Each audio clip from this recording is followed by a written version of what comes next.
Do you ever feel like success or happiness are just too good to be true? You reach a certain level of achievement and you feel really proud of yourself and really good for a few minutes, but then doubt starts to kick in. You wonder how long this can really last, and before you know it, things actually start to go wrong.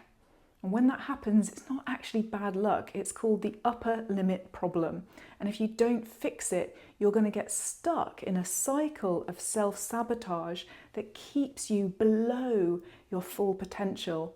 But don't worry, because in this video, I'm going to explain what the upper limit problem is, why you're doing it, and by the end, you're going to know exactly how you can break free of this to really manifest the full limitless abundance that's available to you.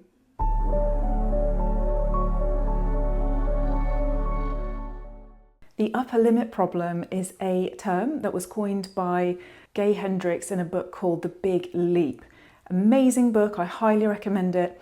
I listened to it a couple of years ago and it powerfully impacted me, and it came back into my consciousness just recently, so I know now is the time to be sharing this message. The upper limit problem is like having a kind of internal thermostat that's set at a certain level of happiness and success. And when we experience levels of happiness or success, abundance, fulfillment that are above our kind of default thermostat level, we start to feel very uncomfortable. And that's when we self-sabotage. The thing is, that thermostat gets set during childhood. Subconscious programming and societal conditioning sets the level, and we're not aware that we are creating our own limitations by having this internal calibration about the extent to which we should and can receive happiness and success. So in the book, Gay Hendricks gives an example of when he started to recognize this as an issue. He was working with a lot of high functioning executives in Silicon Valley, and one time somebody who had had an incredible win in the business went home the day that he found out that he had made this company-changing breakthrough, and he provoked a catastrophic argument with his wife.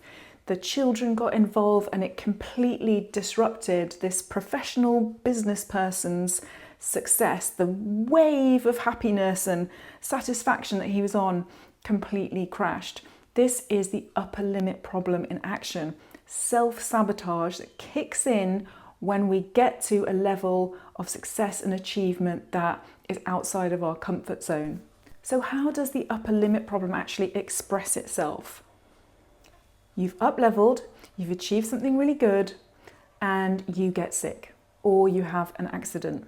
This is a very common way for the upper limit problem to express itself. I've experienced this myself.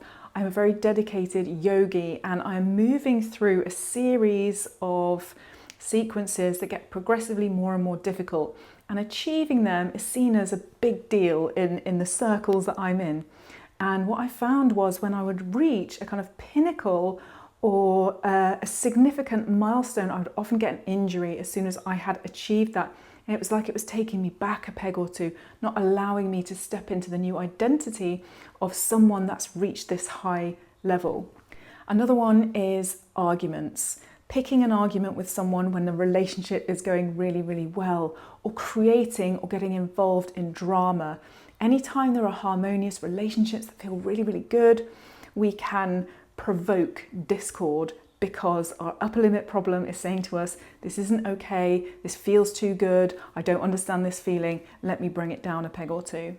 Worrying is also an upper limit problem, because imagine you're going through life, everything's doing really well, you're succeeding, you're achieving, and then something in the back of your mind kicks in, causing you to fret and worry, introducing things that aren't necessary to the situation, lowering your vibration, leveling down your frequency, because again, upper limit problem wants you to stay at the level that feels safe and comfortable. It can also show up as deflection, right? Not being able to receive compliments. Anytime people praise you or tell you you've done something brilliant, you introduce a caveat, you minimize it, you make it smaller than it really is, and you always look for the faults and the flaws rather than celebrating the successes. So it can show up in loads of ways. Even today, I was candle gazing. This is something I'm trying as a new practice to enhance my meditation in the mornings. I started candle gazing, and within minutes, the upper limit problem kicked in. I started worrying about the candle and how it might impact my eyes. Is it safe for my eyes? I'm starting to fret. And it's because I'm actually stepping into a new level of peace, of silence, of centeredness, of calm. And my upper limit problem is kicking in to try and take it back a level and, keep me safe where it feels familiar. So as I say, as you start to notice the upper limit problem, you're going to kind of see it everywhere until you understand and learn how to break free from it. Before I get into why we have the upper limit problem in the first place, if you like this video, please do give it a thumbs up and consider subscribing to the channel. The upper limit problem is based on 4 kinds of fears. And the first one is a fear of outshining other people. Okay, we worry that if we really step into our full brilliance, we're going to upset other people. I remember this happening in childhood. I was so good at art as a kid. It was the thing that I loved. It was my zone of genius. I was just so easily able to produce amazing, beautiful artwork. And it upset some of the people in my class as a child because they felt like it was not so easy for them. They would try really hard and not get as good results. And I remember being in the class with a friend of mine who was crying and explaining how frustrated she was by my success to the teacher. So I learned at a young age that it's not safe for me to shine and be brilliant because it's going to upset other people. The second fear is a fear of being disloyal or abandoning people by stepping into new levels of success. And I remember a story of somebody who was very obese and he wanted to lose a lot of weight, and he actually managed to do that. And he went home to see his mum, who was also obese. And when she opened the door and saw him in his new, more slim body, he could just see a look of fear and disappointment and disconnection on her face, because she felt like somehow she was losing him in that moment because he had lost the weight and she had not been able to do that.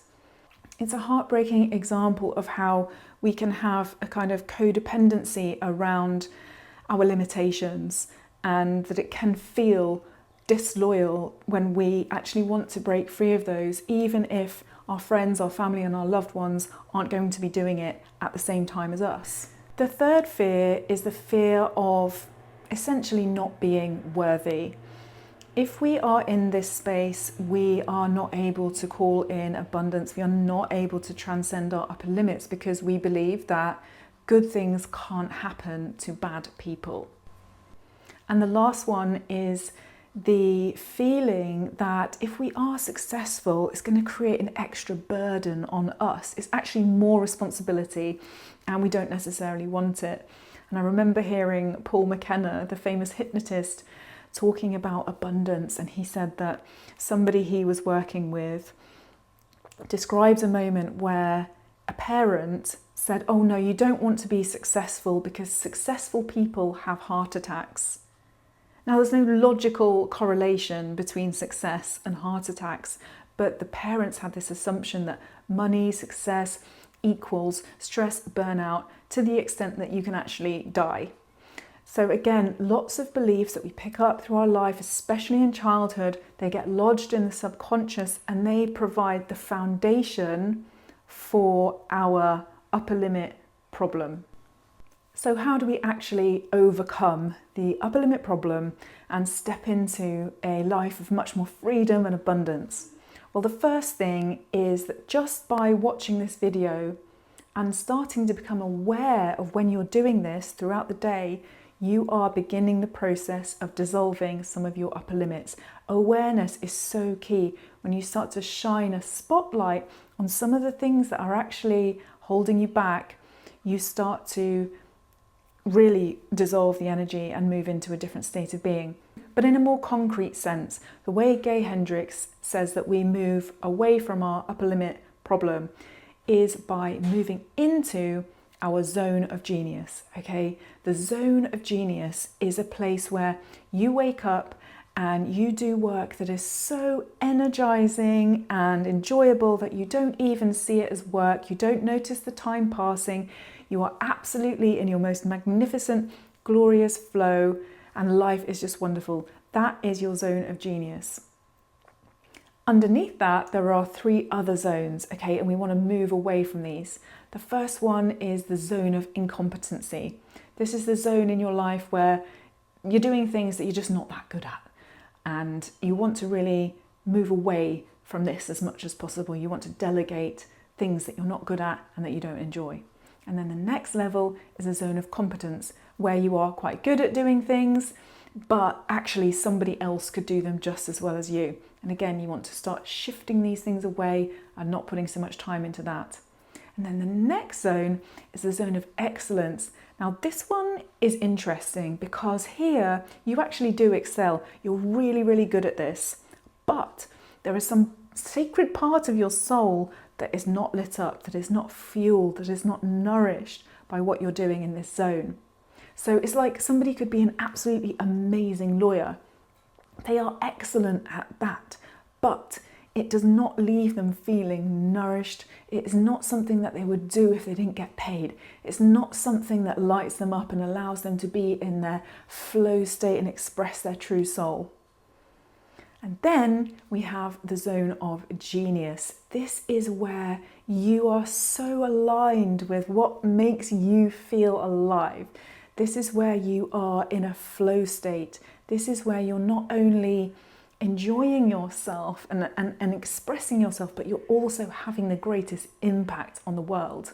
So we want to move towards the zone of genius, and we want to spend as much of our life in that zone as possible, because when we're there, we actually raise our vibration. That inner thermostat that's set at a certain level of happiness or success is going to incrementally increase as you spend more and more time in your zone of genius. So what you want to do is take concrete steps towards identifying what your zone of genius is and how you can spend more time there. So I'm going to give you 3 ways that you can move towards this, okay? And this is going to help you break free of your upper limit problem. The first thing is to delegate. Okay, you know I was talking about the zone of incompetence and the zone of competence. Things that are in those zones, you really want to either delegate to somebody else or find a creative way that means you don't have to do them. They are going to be sapping your energy. They're going to be detracting from the amount of time you can spend in the other zones. So you want to clear the decks, pass that on, and allow people that are better at that than you to do it. The second thing is to really get curious about what your zone of genius really is. Now, I will say this is not an overnight process. It took me a while to really figure out what my zone of genius was. So take your time and be patient. But I've got some questions that can really help you dial this in, okay? So the first one is, what do I love so much that it doesn't feel like work? What do people consistently praise me for or seek my help with? What activities really make time fly? What tasks make me feel energized rather than leaving me feeling drained? If you get really curious about these questions, journal about them, reflect on them, you're going to start to identify the zone of genius and you're going to be able to move in that direction, breaking free of your upper limit problem.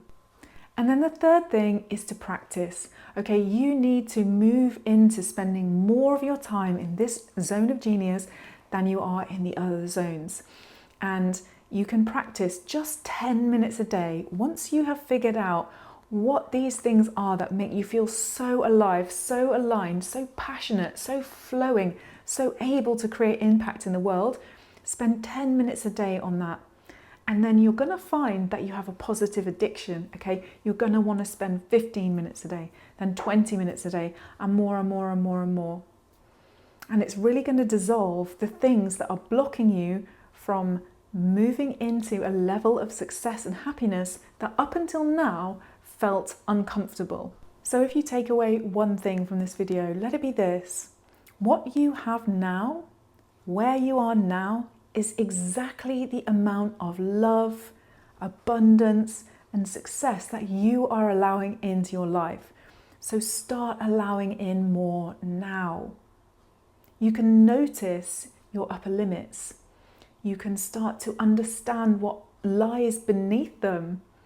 And then you can start to call in your zone of genius. Be really curious about it. Understand what it is that really fuels you. And then move into your zone of genius and spend more and more time there so that you raise your vibration, and the thermostat you have set within you will raise up so that you can bring in so much more limitless potential and abundance for the dream life that you really, really want.